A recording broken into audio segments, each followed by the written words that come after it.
자, 오늘 본문에는 예수님이 많은 사람들에게 자신을 떠났던 대부분의 사람들이 자신을 떠났다고 이제 얘기를 합니다.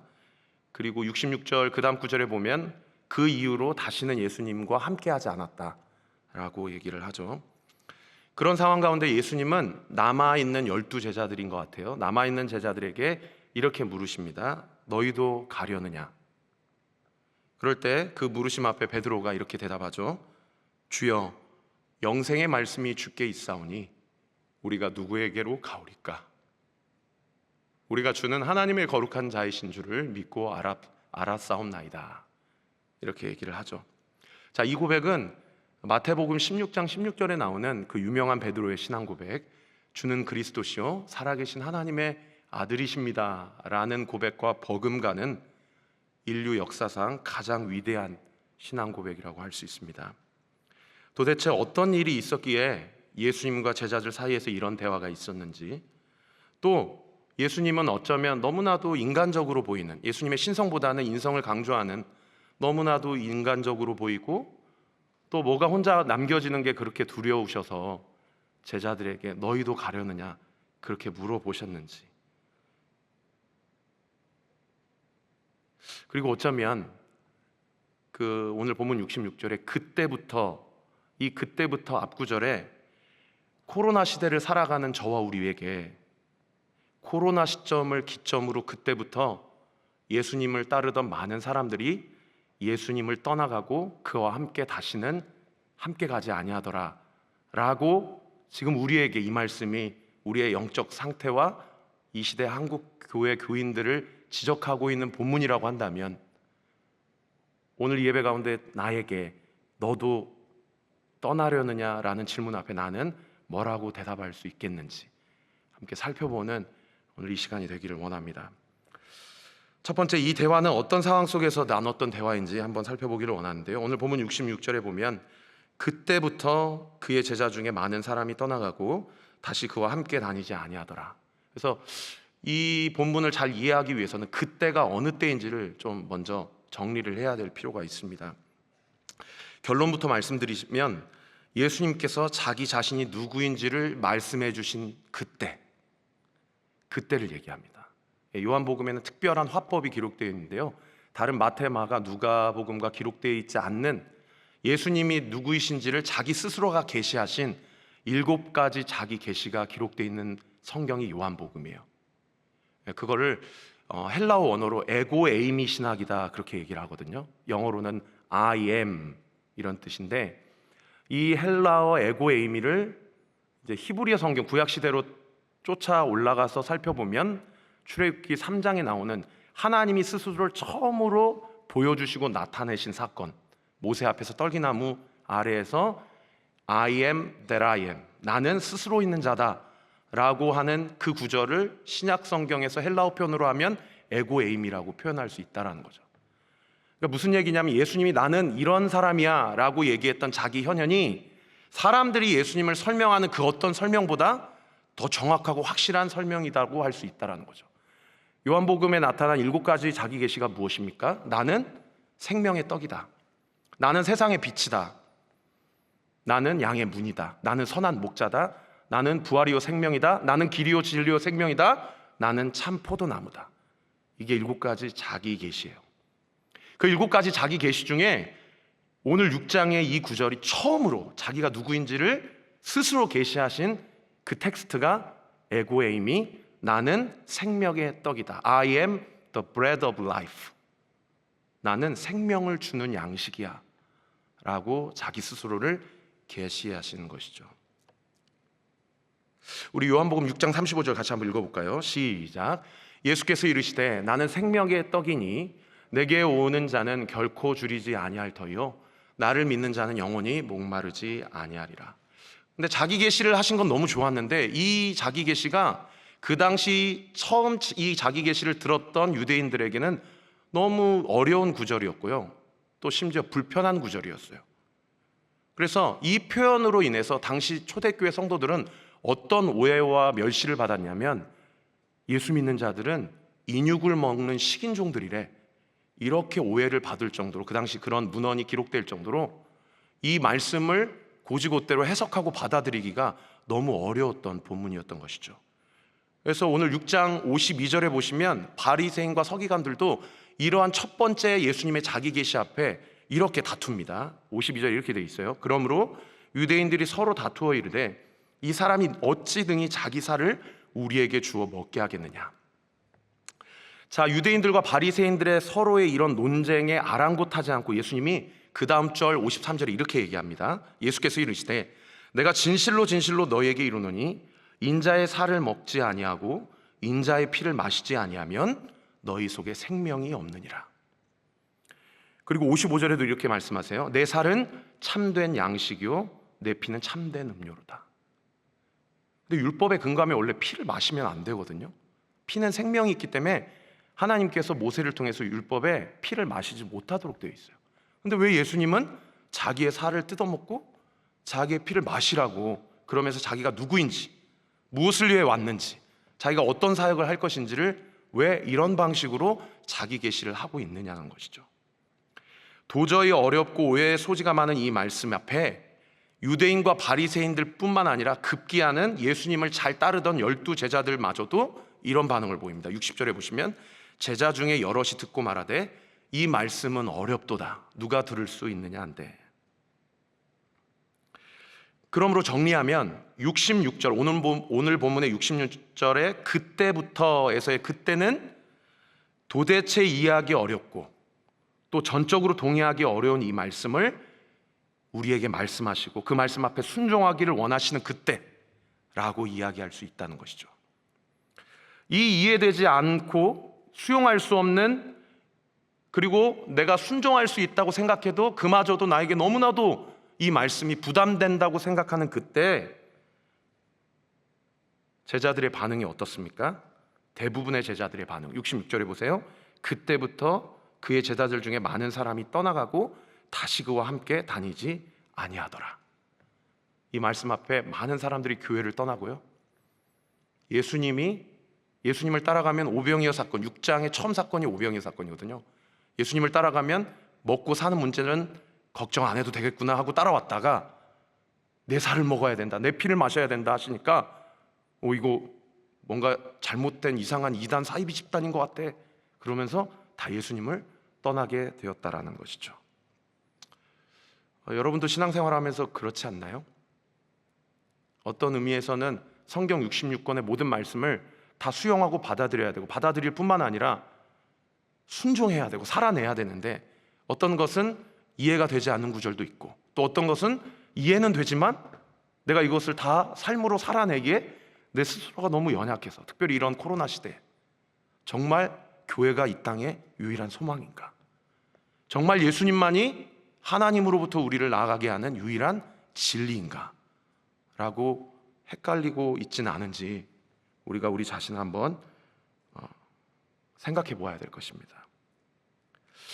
근데 여러분 신앙생활하면서 꼭 중요하게 생각하셔야 되는 게 뭐냐면요, 이해되지 않는 말씀을 그대로 두는 것도 또 그것 자체로도 의미가 있지만 그 이해되지 않는 말씀을요, 말씀이 어떻게 풀어내시는지, 특별히 그 말씀을 예수님이 어떻게 해석하시는지를 보면 그 해석이야말로 가장 정확하고 가장 안전한 해석이라고 할 수 있겠죠.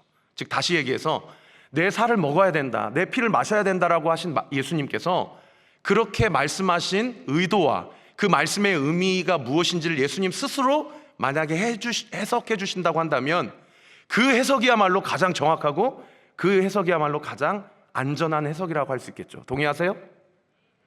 예수님의 살을 먹고 예수님의 피를 마셔야 된다라는 그 말씀을 예수님 스스로 뭐라고 해석해 주시는 거 아니?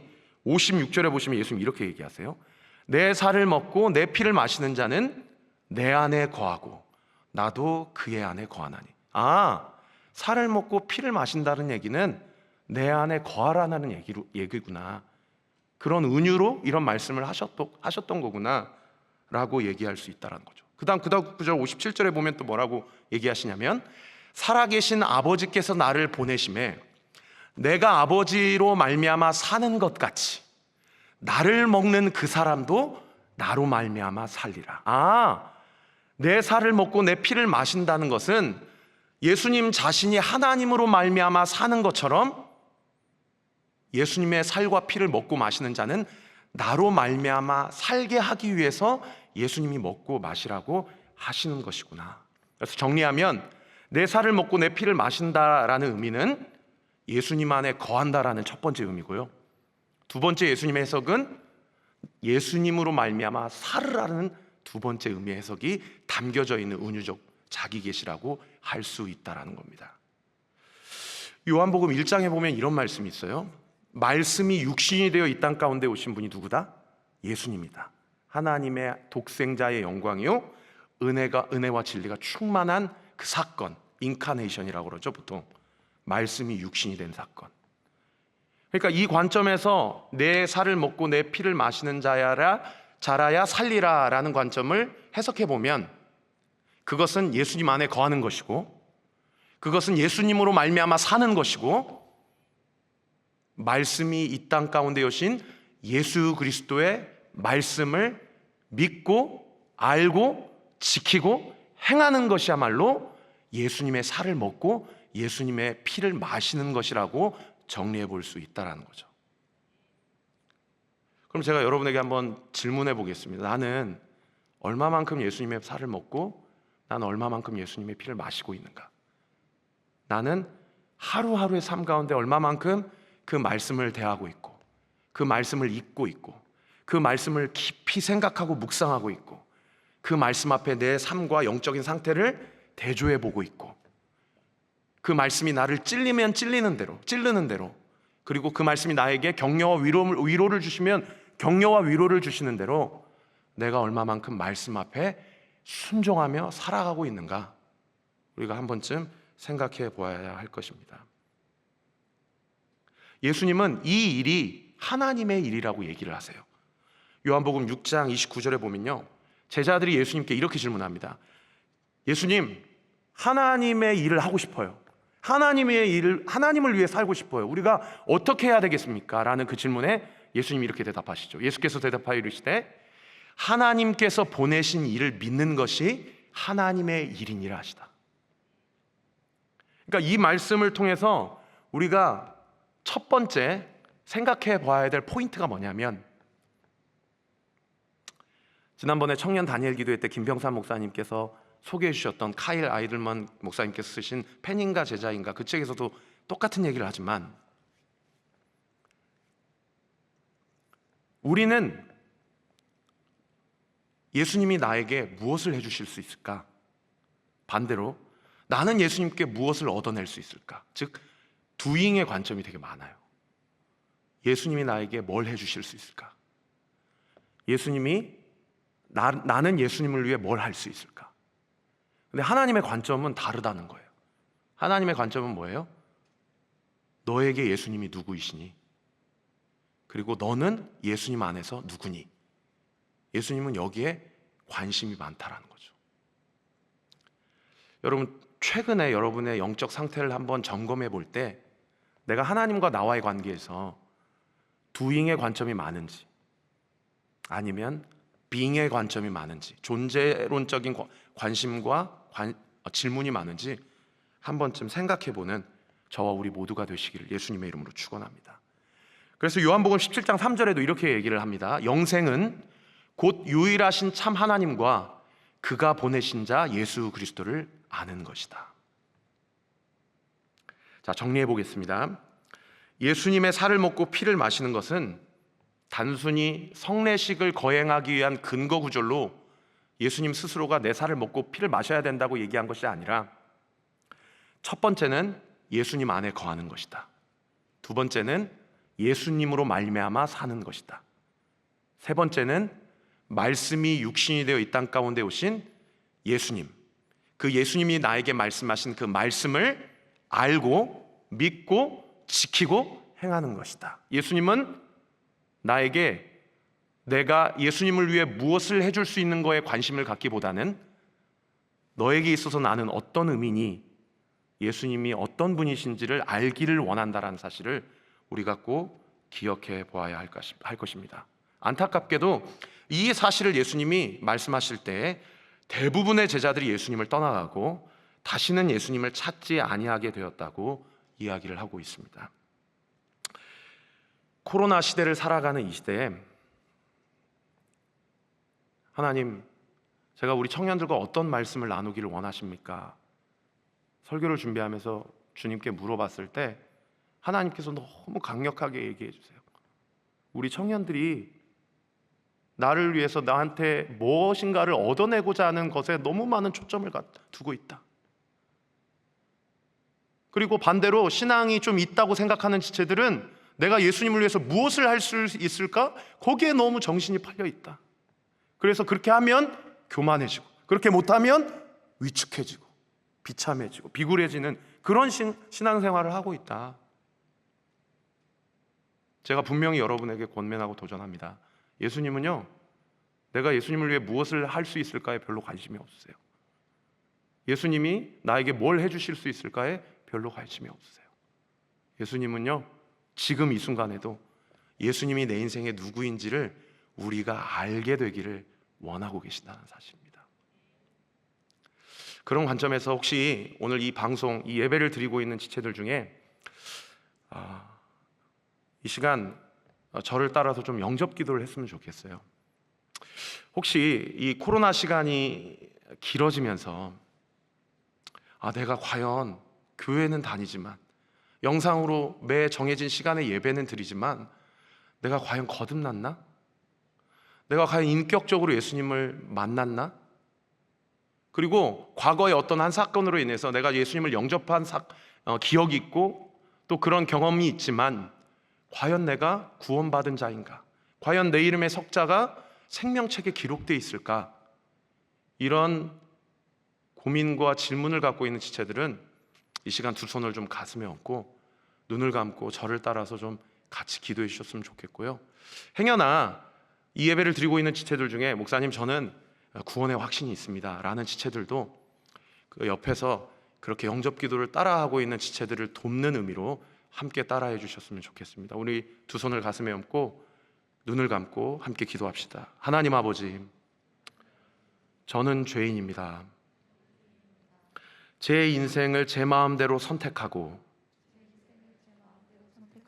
제 자신을 강압하며 제 자신에게 무례히 행했습니다. 수많은 유혹에 넘어가고 수많은 현실 앞에 타협했습니다. 저를 용서해 주세요. 나의 모든 죄와 허물은 예수님의 십자가의 보혈로만 사해질 수 있음을 믿습니다. 예수님의 십자가의 보혈로 저를 깨끗하게 하옵소서. 저를 위해 죽으시고 저를 위해 부활하신 예수님을 제 구주로 모셔드립니다. 이 시간 이후로부터 예수님을 제 인생의 주인으로 영접합니다. 이제부터 천국 가는 그날까지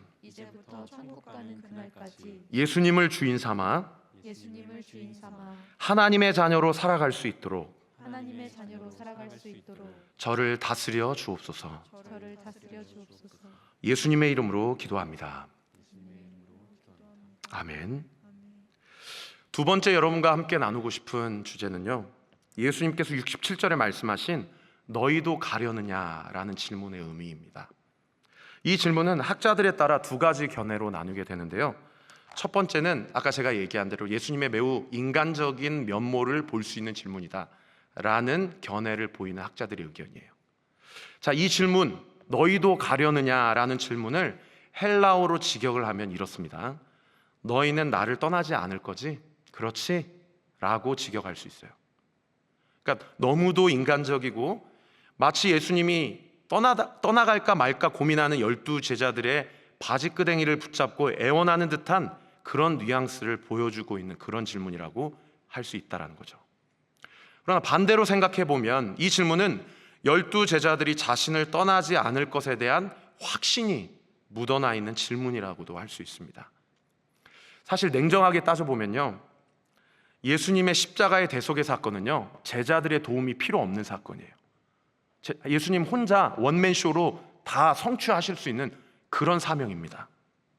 하나님의 나라가 임했고요, 이미 임한 하나님의 나라가 아직 완성은 되지 않았지만 이제 다시 오실 예수님의 심판과 구원으로 인하여서 반드시 완성되고 성취될 것입니다. 할렐루야. 그러나 하나님의 나라의 임함과 하나님의 나라의 완성됨의 사건도요, 사실 우리가 할 수 있는 것이 아니고 다 예수님이 하셔야만 하는 사건이에요. 그러니까 그런 관점에서 보면 굳이 예수님은 제자들에게 너희도 가려느냐라고 제자들에게 애원하실 필요가 없으신 거예요. 다 본인이 하실 수 있는 사역이기 때문에. 그러면 우리 안에 이런 질문을 가져볼 수 있겠죠. 왜 예수님은 제자들에게 애원하고 있나? 왜 이런 질문을 던지고 있냐 이 말이에요.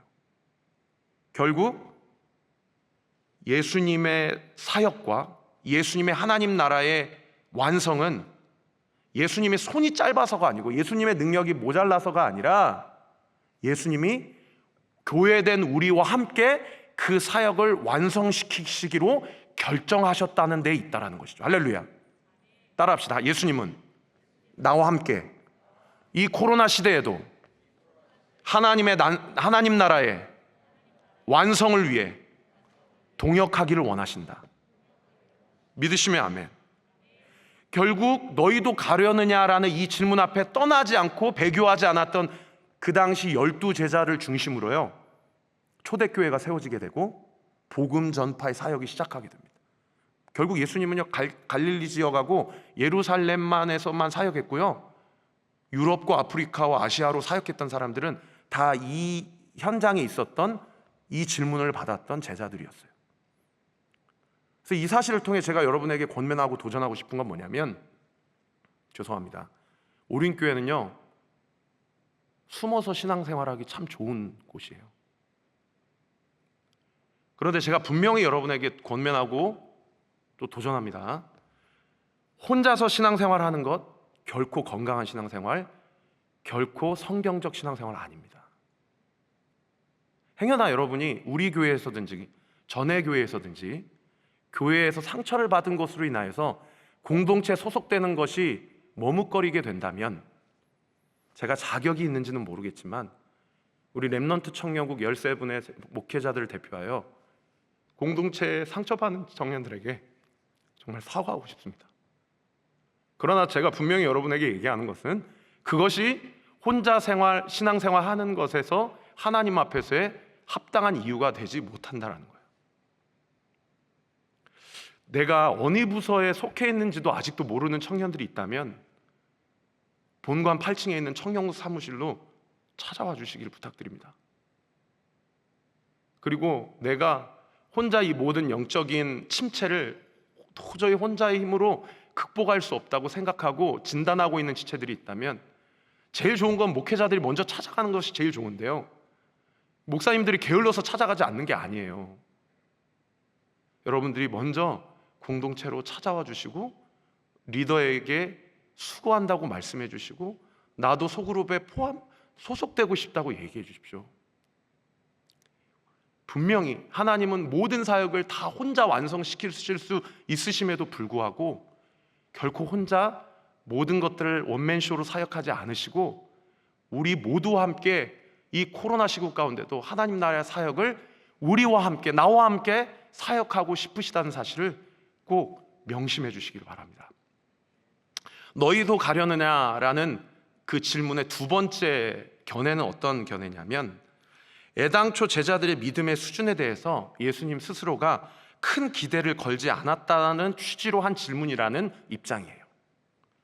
그러니까 이 입장에서 근거해서 이 질문을 해석해 보면, 참된 믿음은 누가 위로하고 격려해서 가질 수 있는 것이 아니고 진짜 좁은 길, 진짜 십자가의 길, 진짜 예수님이 걸으셨던 그 길을 너희도 따라오려고 하느냐? 너희도 나와 함께 가겠느냐라는 것은 너희 안에 사정사정해서 올 수 있는 길이 아니라, 신앙생활 사정해가지고 그 길을 걸을 수 있는 것이 아니고, 내 스스로가 먼저 내 의지를 들여 두렵고 떨리고 겸손한 마음으로 굳은 각오와 의지를 가지고, 하나님, 그 길을 나도 걷기를 원합니다.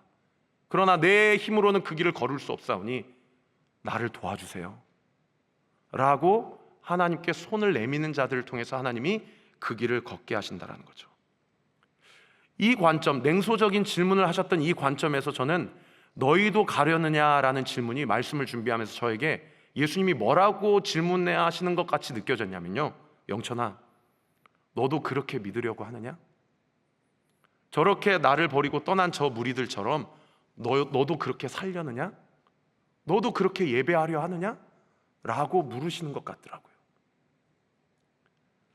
목회자들이 여러분들이 예배드리는 그 각자의 현장을 다 점검할 수 없어요.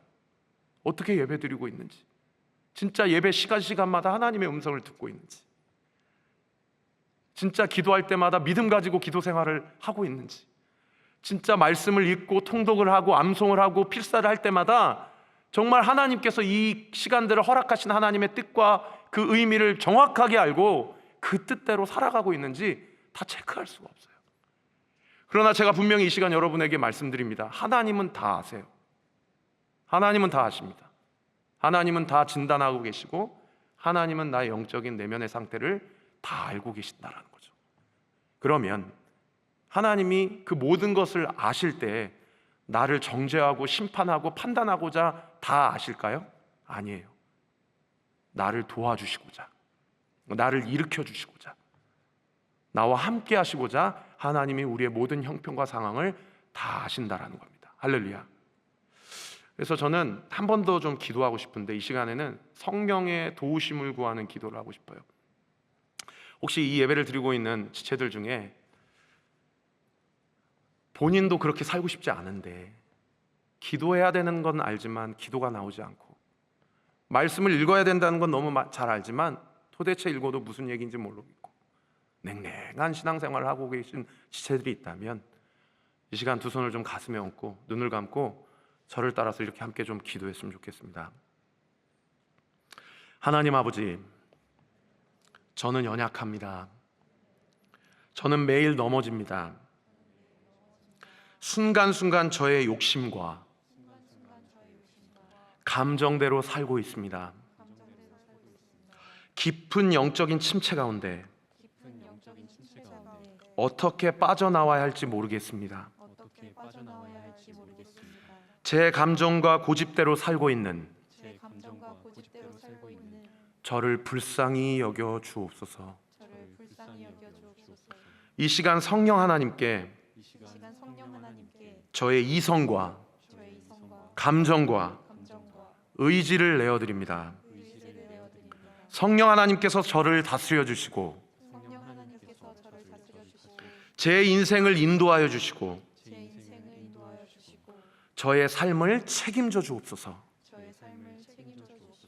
이 시간 이후로부터 성령 하나님께서 인도하시는 대로 순종하며 살기로 결단합니다. 제 마음에 평안을 허락하신 주님께 믿음으로 미리 감사드립니다. 제 마음에 확신을 주시고 제 인생에 가장 좋은 것을 주시는 주님을 신뢰합니다. 모든 것을 주님이 하셨습니다. 예수님의 이름으로 기도합니다. 아멘. 말씀의 결론을 맺겠습니다. 너희도 가려느냐라는 이것이 인간적인 질문이든 냉소적인 질문이든 예수님께서 어떤 의도로 질문을 하셨는지 모르겠지만 이 질문 앞에 베드로가 이렇게 얘기를 합니다. 68절과 69절의 본문인데요, 우리 같이 한번 큰 목소리로 읽어봅시다. 시작. 시몬 베드로가 대답하되 주여, 영생의 말씀이 주께 있사오니 우리가 누구에게로 가오리까? 우리가 주는 하나님의 거룩한 자이신 줄 믿고 알았사옵나이다.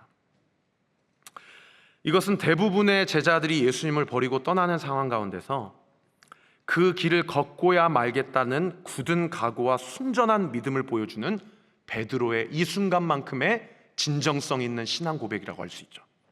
사실 우리가 잘 아는 대로 이 고백을 하고 베드로는 예수님을 부인하나요, 안 하나요? 예수님 부인하고 무너지거든요. 완전히 과거로 회귀하는 삶을 살게 되죠. 근데 여러분 그거 아세요? 가룟 유다와 베드로의 차이점, 공통점은 뭡니까? 둘 다 예수님을 부인하고 예수님을 배신했다는 거죠. 차이점은 무엇입니까? 가룟 유다는 끝까지 자신의 인생을 자신 스스로가 결정했고요. 베드로는 예수님의 인도하심과 현현하심 앞에 철저히 돌이키고 회개했다라는 거죠. 그 철저히 돌이키고 회개한 그 베드로의 회심마저도 베드로가 잘나서 그렇게 회심하고 돌아온 것이 아니고요, 그 모든 것을 하나님께서 하셨다라고 예수님이 분명하게 베드로에게 가르쳐 주십니다. 그래서 베드로는 예수님께 자신의 신앙 고백, 그 고백을 지킬 만한 삶을 살지도 못하지만 그 고백을 했을 때 예수님이 베드로에게 뭐라고 칭찬해 주시냐면 이렇게 칭찬해 주세요. 예수께서 대답하여 이르시되 바요나 시몬아 내가 복이 있도다. 이를 내게 알게 하니는 혈육이 아니요 하늘에 계신 내 아버지이시니라. 많은 지체들이 저에게 가끔 이런 질문을 합니다. 목사님은 어떻게 목사가 되셨어요?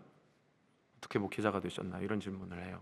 사실 저도 저희 어머니 아버지가 너는 목사 되었으면 좋겠어 라는 얘기를 중학교 때부터 하셨거든요.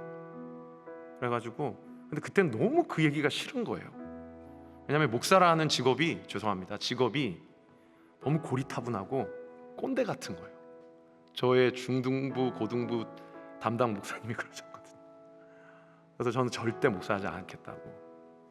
근데 이제 음악을 좋아하고 찬양을 좋아해서 관련된 학부와 이제 대학원을 졸업했는데, 그거 가지고 필드에서 사역도 하고 또 지체들을 가르치고 또 보컬 트레이닝도 하다 보니까 제 안에 어떤 니즈가 생겼냐면, 이게 기술적인 준비만 필요한 것이 아니라 말씀이 필요하겠다, 이게 말씀이 들어가야 되겠다, 이런 니즈가 생겼어요. 그래서 절대 억지로 보내면 가지 않았을 신학교를 제 의지를 들여서 제 안에 니즈를 가지고 이제 입학하게 되었고요. 그 이후에 졸업하고 강도사 고시를 통해서 제가 7년 전에 강도사 인원을 받았습니다. 그리고 6년 전에 목사 안수를 받게 되죠. 강도사 인원을 받고 목사 안수를 받기 40일 전에 제 안에 문득 이런 질문이 떠오르게 되는 거예요. 야, 절대 목사하지 않겠다고 했는데 어느새 목사 안수를 받게 되었네. 그런 생각이 되게 되니까요, 제 안에 한 가지 큰 두려움이 마음속에 확 찾아오더라고요. 그 두려움이 뭐였냐면, 나는 그냥 말씀에 대해서 내가 잠깐의 어떤 이해와 준비가 되고자 신학교를 갔을 뿐인데 내가 이렇게 자연스러운 커리큘럼에 따라서 목사 안수를 받아도 되는 걸까? 이런 질문 제 안에 일어나게 되었어요. 그래서 제가 그때 6년 전에 결단했던 게 뭐냐면, 목사 안수 받기 40일 전에 그 당시 사역했던 교회 철야 기도를 시작하게 됩니다. 40일간. 그리고 그 40일 안에 하나님이 분명하게 말씀을 해주시면 제가 안수를 받고, 아니면 여기서 접겠다.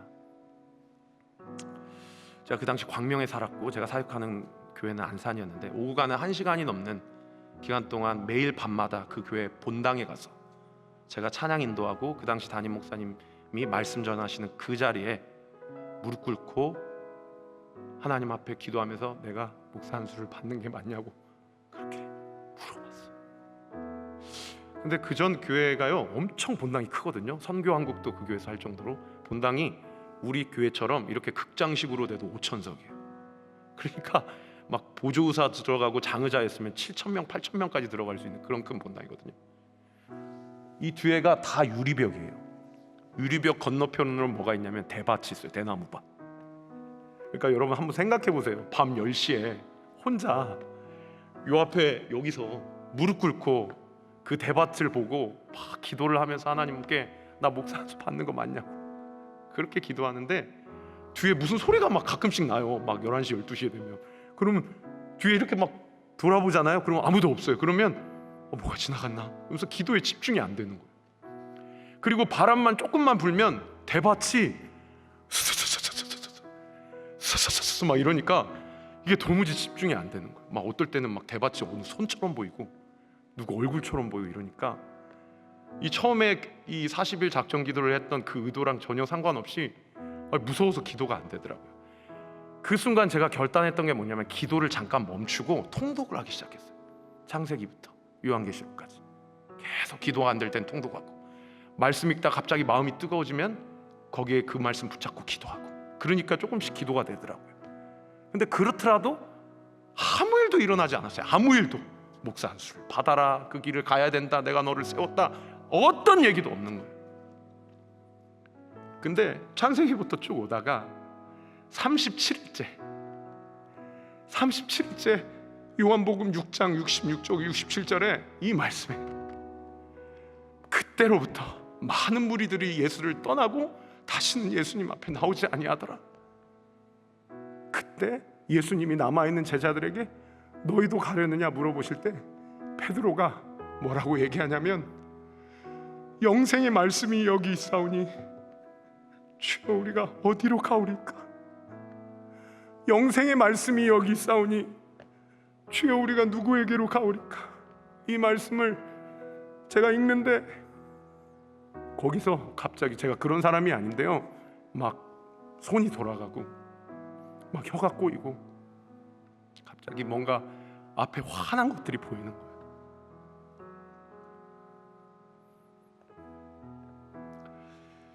저는 지금도 그때 하나님이 저를 만나 주셨다, 그리고 하나님이 저를 이 길로 걷게 하시는 그 하나님의 음성과 그 부르심에 대한 소명을 주셨다고 믿는데요, 그때 하나님이 저에게 너무 분명하게 얘기해 주시더라고요. 내가 너를 통해 영원히 살아나는 역사를 보여주리라. 내가 너를 통해 사람을 살려내리라. 내가 네가 예배하는 곳곳마다 하늘문을 열어주리라. 그 강력한 하나님의 부르심 앞에 그때 이후로 계속해서 목사 안수를 기쁘게 받고 오륜교회 부임하여 사역을 하고 있습니다. 사랑하는 성도 여러분, 예수님이 오늘도 우리에게 물어보세요. 난 너에게 하는 일, 혹은 네가 나에게 무엇을 받아내고자 하는 일에 사실 그렇게 관심이 없어. 내가 너에게 누구인지 네가 좀 더 알았으면 좋겠어. 그리고 내 안에서 네가 어떤 존재인지 네가 알았으면 좋겠어. 그 알아가는 과정 가운데, 믿어지는 과정 가운데 나는 네가 공동체를 만났으면 좋겠어. 그리고 그 공동체를 통해서 원맨쇼로 하나님께서 사역하지 않고 연약한 자들의 무리와 참된 제자를 통해서 이 코로나 시간들에도, 이 기가 막힌 상황 가운데서도 나는 나를 통해, 또 너희들을 통해, 교회를 통해 나의 나됨을 드러낼 거야. 그 하나님의 부르심 앞에 전적으로 순종하고 반응하여 주의 뜻을 온전히 이루게 되는 저와 우리 모든 지체들이 되시기를 우리 구주 예수 그리스도의 이름으로 축원합니다. 우리 같이 한번 찬양하겠습니다. 주 앞에 엎드려 우리 같이 찬양합시다. 주 앞에 엎드려 경배합니다. 오직 주께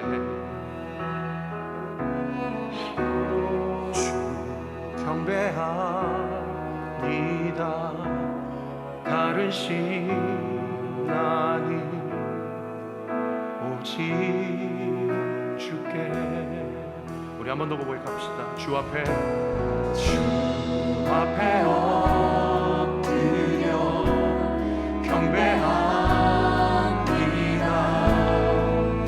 오직 주께 경배합니다. 다른 신하니 오직 주께. 나의 모든 우상들, 나의 모든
경배합니다.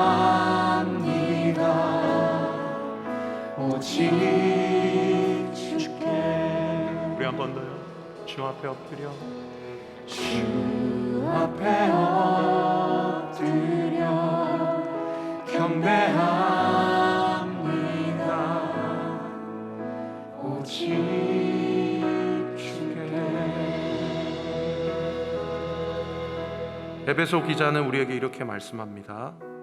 우리가 다 하나님의 아들을 믿는 것과 아는 일에 하나가 되어, 우리가 다 하나님의 아들을 믿는 것과 아는 일에 하나가 되어 온전한 사람을 이루어 그리스도의 장성한 분량에 충만한 데까지 이르리니. 이 사랑하는 청년들이여, 성도 여러분, 하나님 앞에 두잉을 내려놓고 하나님 앞에 예수님이 누구이신지 알기를 원합니다. 내가 누구인지 알기를 원합니다. 나를 향한 하나님의 뜻을 알기를 원합니다. 나를 통해서 하나님이 이루시고자 하는 그 하나님의 계획이 있음을 믿는데, 그 계획이 보이지 않는데 그 계획을 이루고 싶습니다. 주님, 나와 함께 하여 주옵소서. 주님, 나를 일으켜 주시옵소서. 나에게 말씀하여 주옵소서. 나에게 소명을 주시옵소서.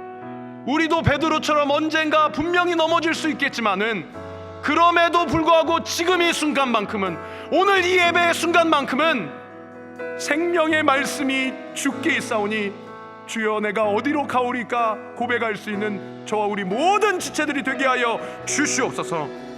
우리 공동체 안으로 나아가기를 원합니다. 공동체 안에 소속되어 성령 안에 하나가 되어 주의 뜻을 온전히 이루고 주의 영광을 보는 우리 오른교회 모든 청년들과 성도들이 되어지도록 주께서 강력하게 역사하여 주시옵소서. 우리 하실 수 있으면 두 손을 좀 주님 앞에 높이 들고 우리 주여 한번 크게 부르짖고 기도합시다. 주여, 주님 나에게 말씀하여 주시옵소서. 주님 나에게 말씀하여 주시옵소서. 주님 나에게 말씀하여 주시옵소서. 내가 주님께 내가 주님께 어떤 은밀하게 아람이고 어떤 인생이 아니라 예수님이 과연 누구이신가? 예수님이 과연 나에게 어떤 은혜이신가? 나는 예수님에게 어떤 존재인가? 주님을 아는 것과 믿는 게 하나가 되어 온전한 사람을 이루고 그리스도의 장성한 분량에 충만한 주께서 우리와 함께하여 주시옵소서. 아버지 하나님 앞에 수하지 않게 하시고, 아버지 하나님 주님 앞에 나오지 않게 하시고, 권리자들이 않게 하시고, 권리자들이 않게 하시고, 나를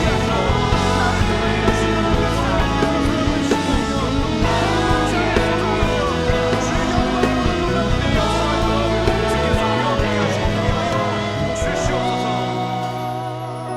사랑의 하나님, 감사를 드립니다. 많은 사람들이 교회를 떠나고 많은 사람들이 예수님이 이상한 얘기를 하시는 것 같아. 도무지 무슨 얘기인지 모르겠어. 어떻게 저렇게 살라고, 너무 부담스러운 말씀 아니야? 라고 하며 예수님을 떠날 때에 너희도 가려느냐? 너희도 그렇게 살려느냐? 너희도 그렇게 예배하려느냐? 그 주님의 질문 앞에 영생의 말씀이 주께 있사오니 우리가 어디로 가오리까? 우리가 누구에게로 가오리까? 주는 하나님의 거룩하신 자인 줄을 믿고 알았사옵나이다.